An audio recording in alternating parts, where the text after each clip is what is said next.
Welcome to another episode of 30 Minutes, Thursday tea time at 3:30. Today you'll hear from Sanofi about their approach to operationalising innovation.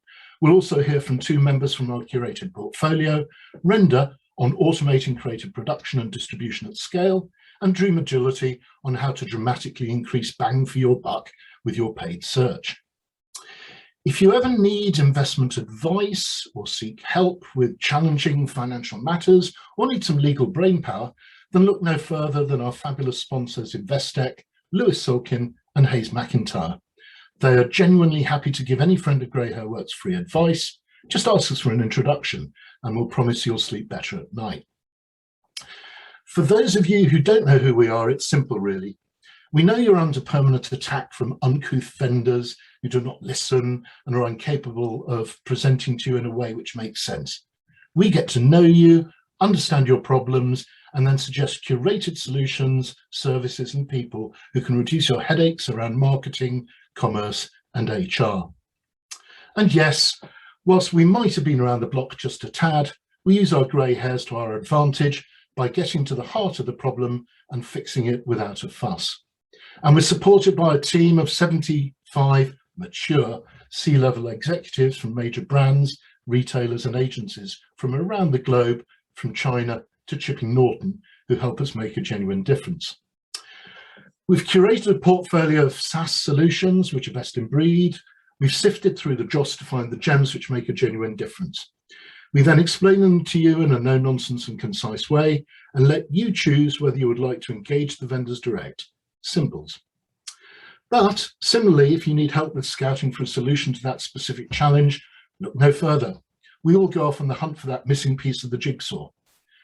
Because in reality, all we want to do is help, share our experiences in return for a little bit of love or money. On the revenue front, one company which is really motoring is Sanofi, a global leader in healthcare with revenues of over 36 billion euros. And we're delighted to be joined today by Caitlin Nguyen, who is the digital transformation lead in consumer healthcare across APAC and MENA, based in Singapore. So Caitlin, welcome, and I'm so sorry about making you stay up late to participate. Lovely to see you.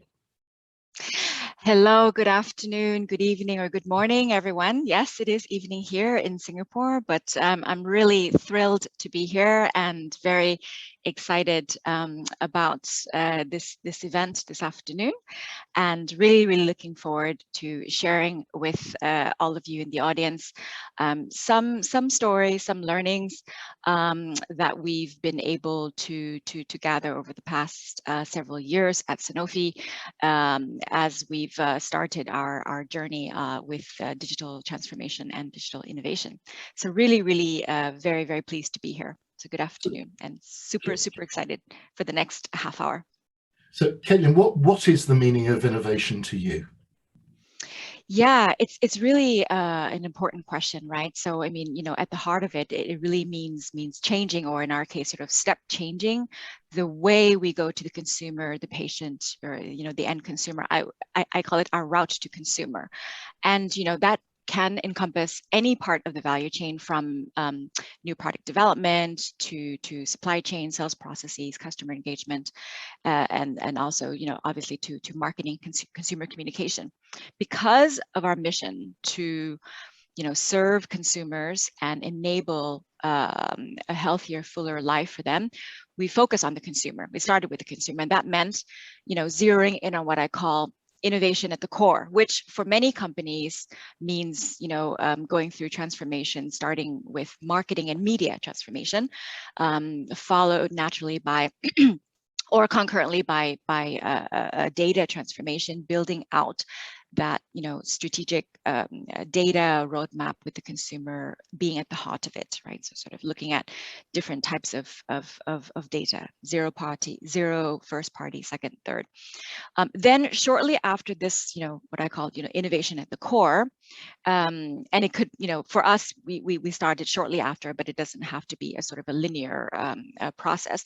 We've started to build our muscle around what I call innovation at the edge, right? Which is really looking at different go-to-market approaches, new partnerships, collaborations, operating models, even just new businesses or business models, right? Including, working with different startups or also, mergers and acquisition. So yeah, so innovation can be quite broad, and for us, we really zeroed in on this notion of, being very consumer-centric, looking at, what is that sort of that balance program between, looking at fixing the fundamentals, which is the core, and then looking at, what could be the future of our, healthcare consumer healthcare business, so sort of innovation at the edge. And how do you then operationalize innovation? Yeah, I think, this notion of how to bring it into an organization, right? So if we take a step back, it stems from the mindset, right, that thanks to the pandemic, every company is facing a digital imperative, right? And essentially, it's this notion of if you don't have a digital business, you don't have a business, right? And so, this digital imperative for us meant that we needed to transform, and for companies, it means that companies need to transform, and they need to transform through digital in order to survive. Now, for us, even well before the pandemic, the consumer healthcare business unit already felt, the heat, right? The need to change, the need to transform. And it's well known that traditional healthcare businesses are, we are laggards when it comes to digital transformation. So that meant that for us, we needed to strategize a fast track approach, a fast track programs to get to where we wanted to be, which, in our case, was to be as relevant and as in tune with the end consumer to better serve their healthcare needs. So we wanted to build what we call sort of bi-directional, relationships with the consumer, emphasis on relationships as opposed to sort of a broadcast way of communication, very product centric or very brand centric.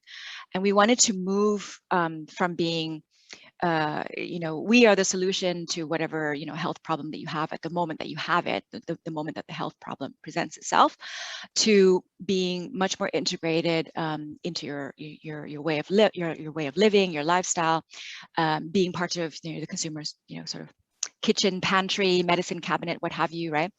And from an emotional point of view, we wanted to connect in a meaningful and effortless way to consumers, right? And so therefore, we started about 4 years ago this journey of transformation to innovate our business. And when we think about how to fast track it, like I mentioned earlier, indeed, I talked about the core and the edge before.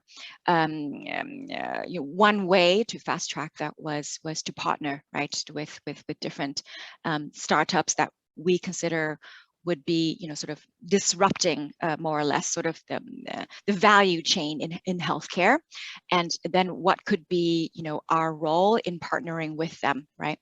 And one of the sort of the key takeaways, right, that we've been discussing internally is really, how do we embed this within our business? Even if we're talking about innovation at the edge, it doesn't mean that it's outside of the way we work.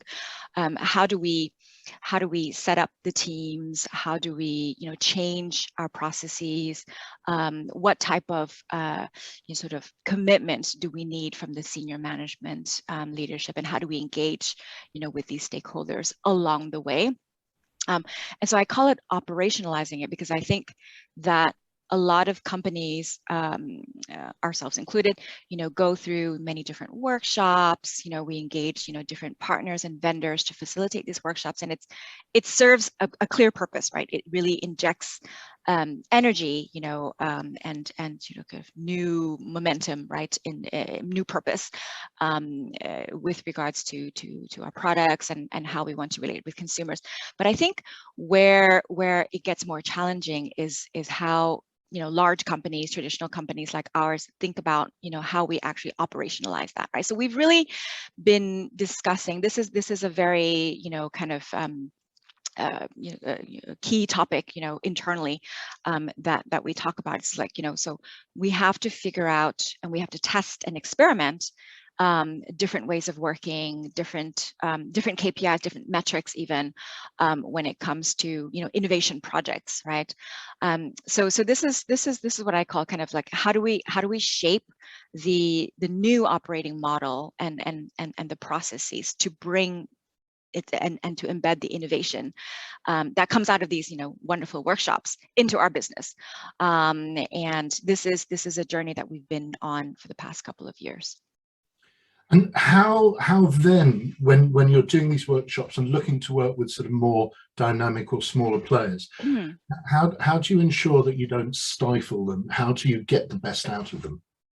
Yeah, a lot of these smaller companies and startups, these so-called disruptors, that we partner with or we engage with, they've got something very, they typically have something very unique. It's often something that's very, focused and specific.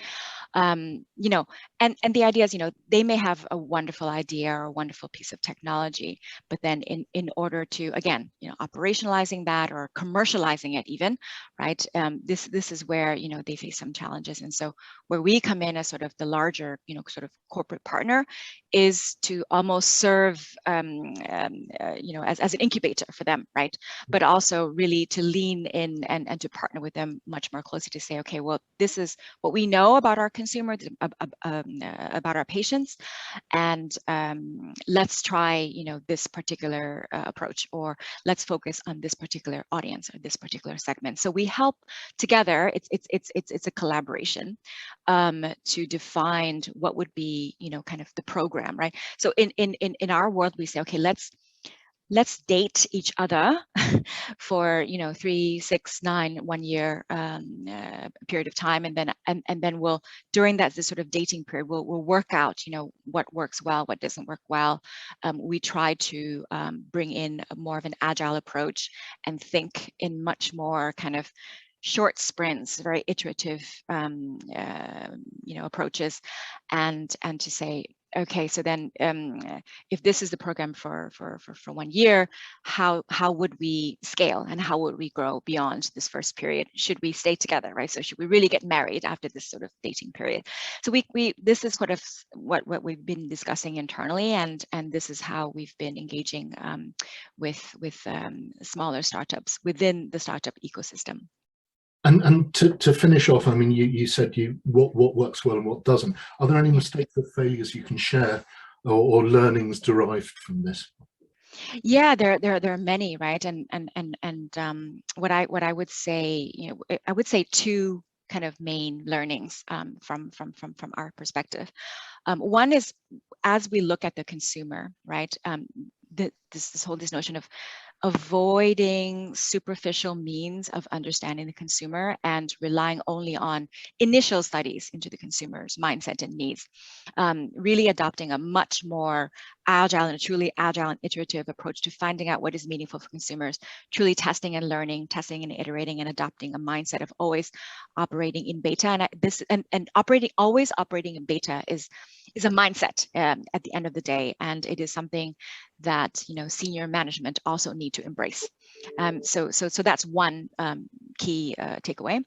The other one is it's quite interesting when you start to communicate and craft the story, right, internally about this sort of innovation roadmap or innovation program, or even more specific in our case, we're partnering with this particular startup, and we are, offering personalized healthcare, for example.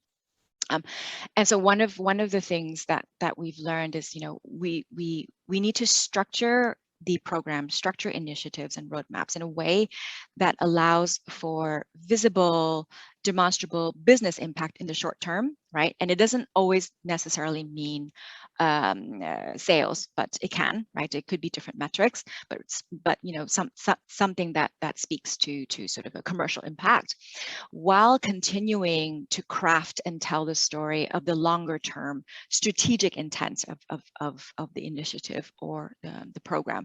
And this helps Alex, to build stakeholder confidence, stakeholder belief, and more importantly, facilitates the budget planning discussions and financial reconciliations that happen throughout the year in a large organization. So those would be my two kind of key learnings that I would share. Listen, that's been great, and interestingly, you talked about building relationships and personalization, which I think suggests now is a really good time to bring in Douglas from Render, who can talk a little bit now about how Render can help with delivering exactly that. So Douglas, over to you. Thanks very much, Alex. Render. If any of you out there have been in the business of volume advertising, whether it be retail or brand, you'll recognize that there's a massive demand for more messages, more context, more channels, and that basically means that you're always in a situation where you've got insurmountable production costs, you've got not enough volume of messages, and your time to market is far too long. So basically what Render does, Render is a content automation platform, a very specific high functioning platform to do just that. Essentially, you do the strategy, you do the creative as normal. We basically then do the content development. The platform will then put out the specific context permutations, put it out to the channels, run all sorts of analytics on it, and then put it back into the mix so it's more effective the next time round.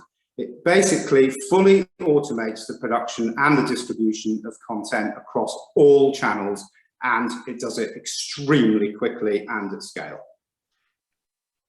So what everyone knows, more relevance these days means better results. The ads are appearing at the right time in consumers' customer journeys.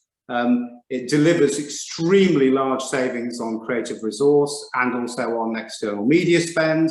And it has very, very easy to use workflows and very, very clear governance within the platform, so everything works smoothly. It's also extremely fast. So very quickly on this slide, you can put anything in it through any way you want to do it, from web scraping right the way through to custom APIs. We put that into the powerhouse of the platform. We give you consulting and support with real people. If you don't want that, we've got a very, very intuitive user interface. And as I say, it's truly omnichannel. Anything can come out of the other side, including outputs for offline, like point of sale, posters, and so on.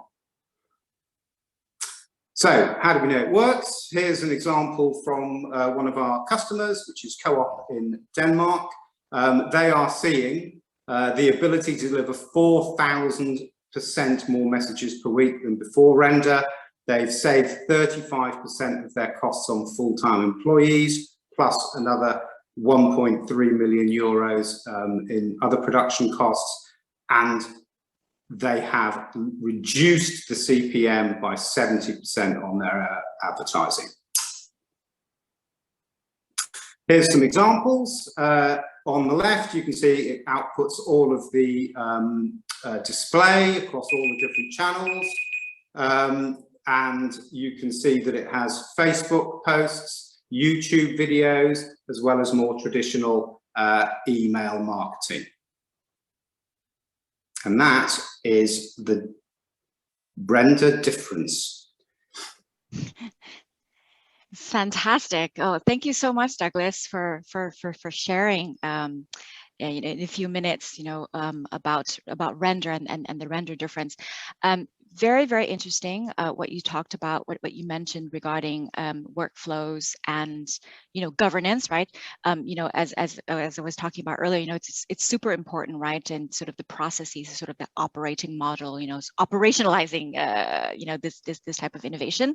So for companies that might have sort of one extreme, very rigid workflows already, or companies that don't have any sort of kind of specific workflow, how would Render be able to support companies on either spectrum, either side of the spectrum? Yeah, I mean, it's fairly straightforward, to be honest. When you set up the platform for your business. You basically set all of the governance in advance, and then whenever it is being used by any of your users, they literally have to stick to the rules that you've set at the beginning. It is all built into the platform. Okay, so it's relatively, you know, simple and a seamless integration. Yeah, you as a company make the decisions up front, and then anybody who's using it has to follow those rules, and they cannot break them. So they can't start uploading new brand colors or logos, as an example. Mm-hmm. And in our experience, you know, there's a fair amount of, you know, prep work, right, that goes into preparing, you know, all the different assets before, you know, the platform can actually, you know, get to work. How does it work for you? Well, that's one of the things that we've cut out of the setup process for Render for adding assets and creative. A lot of other platforms, as you say, have people cutting and pasting and dragging and dropping in order, changing assets so that it actually can be put into a platform. Render doesn't do any of that. It takes anything. So, as I say, we can go from anywhere, from you know, a spreadsheet through to feeds, but there's no pre-preparation. It just goes into the platform and the platform deals with it. Brilliant. And so then in terms of the different types of data that would need to come in, can Render work with just content feeds, or there would be some other type of setup? Content feeds we love. We're just recently talking to a client about this. As I say, it literally is any asset source that you can give us. If you point us at a feed or give us a data dump of a feed, then we can absolutely use that and then extrapolate all of the new versions from that. Not a problem at all. Brilliant. Douglas, thank you so much. I'd now love to bring in Elizabeth from Render. Sorry, Elizabeth from Dream Agility, who's going to continue on this theme. Dream Agility helps with your paid search. So Elizabeth, over to you. Can you put your video on as well? Brilliant. My video is on, isn't it? Yes, I'm here. Hello. Right. Here we go. Here's the challenge. Google is really expensive. Most of your ad spend is wasted and will never convert. You can't find it. And it's difficult to show the right products to the right customer services, customer searches. We work with everything from industrial equipment to pharma, to electronics, to fashion, to professional services. But for the purposes of this demonstration, I'm going to focus on e-commerce. Next slide, please. Here we go. I've done a search here. I've looked for Michael Kors block heel sandals, gold, size 8. I have large feet. Now, as you can see here, not a single product is right. They're the wrong size, wrong brand, wrong style, wrong color. This illustrates all of the things that's wrong about the way people are using Google at the moment. Michael Kors, who's there in the middle, right in the middle. Have we got a little pointer? We've not got a little pointer. There we are, right in the middle, Michael Kors. They've actually served a wedgie. They've not even served a block heel. And there's another one over to the right here who've got an amazing title, Michael Kors shoes, Michael Kors pink sandal heels, and the wrong size again. So this is where it's all over. It's all wrong. Next slide, please. Oh, back. Here we go. And here we go again. Nude bra plunge 38E. I have big boobs as well as big feet. Now you can see from this search, there's only one that's actually got it right. The rest are the wrong size, the wrong style, the wrong color. So Boo Avenue, which is the second one in from the left, has actually served the right thing for the search. But they've also served two other bras, which are the wrong thing for the search and the wrong size. And this is what's costing the industry an absolute fortune. And it's just going to get more and more expensive. So the reason this happens are the structures are wrong. We know a lot about structures. Our biggest feed is 3.5 million products big. Titles and descriptions, crap in, crap out, and negatives. Like I said, there's a huge proportion of your Google spend and Bing and Facebook for that matter has never converted and will never convert. Our clients on average have seen a 48% increase in sales last year, 42% increase in ROAS. You fix these things, you're just going to deliver more value and more sales. Now, here's a little case study for you. This company is called Red Dress. They're based out in the States. They spend over 6 figures a month on paid search. And we took it over in February this year. And you can see March versus the previous March, we had massive increases, 146% increase in revenue, 14% down in spend. And if you look at the bottom right-hand graph there. You can see the ROAS for 2020 versus the ROAS for 2021. In green is 2020, blue is 2021. We've more than doubled the ROAS every single month. Other channels are going up, but at a fraction of what we're doing. So applying proprietary technology to the Google problem gets you results. If we just go on to the next slide, you can see the data here. It's so important to get your data correct. We have visual AI that we run over the feeds as well. If you look at the description there, should you look adorably chic or simply stylish? Rubbish. Google doesn't know what to do with that. That's why it keeps showing the wrong thing. So we've given it a new description: long sleeve, square neck, floral print, mini skater dress with bishop sleeves and side pockets. That's going to serve all day for the right thing. Good title, good description, fantastic results. Next slide, please. So if everyone's doing the same thing, no one's going to have a competitive advantage. Most large companies will use Search 360 and think they're doing something amazing. They're not. You're all doing the same thing. If you're all doing the same thing, you have no competitive advantage at all. So by getting engaged with startups who have technology that nobody else has, you can get results that are completely and utterly different. And this is me. Have I done my 3 minutes yet? Have I done it? Amazing. Well, I think you have. I have. Wow. Thank you, Elizabeth. I mean, really, basically, who wouldn't, want, increased conversion value and a better return on their ad spend, right?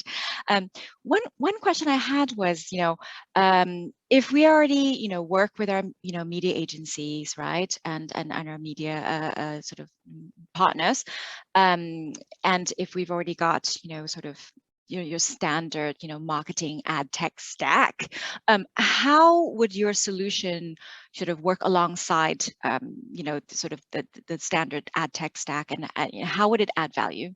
It just slots right in with everything else. So there's no crossover with anything else you're doing. We just hook up to the Google APIs, bring all the data back. The two things work in tandem, so you can still continue to use Search 360 if you want, but we've got the all the machine learning on the negative side of things. We've got the structures, and they all work really nicely together, so there's no disruption to anything you're doing. Okay, and so therefore, in terms of ways of working, this solution would be used by our media agency, or is that something that we would need to kind of internalize as well as part of our ways of marketing? It's you can do either, really. It's a SaaS solution. So you basically, it's online. It hooks up to your AdWords account. Depending on what we've actually built, is the equivalent of like a Microsoft Office suite, but for Google. Everything you could want for it is in there. So there's bits on feed, there's machine learning on bidding, there's the negative strategy, there's the structures, there's the lead gen, there's the tracking. So all those things are in there. You don't have to have all of them. Obviously, they're all brilliant when you put them together, but you can take the bits you need and just use those, or you can get your agency to do it, or we can do it for you. Ah, brilliant. Okay, great.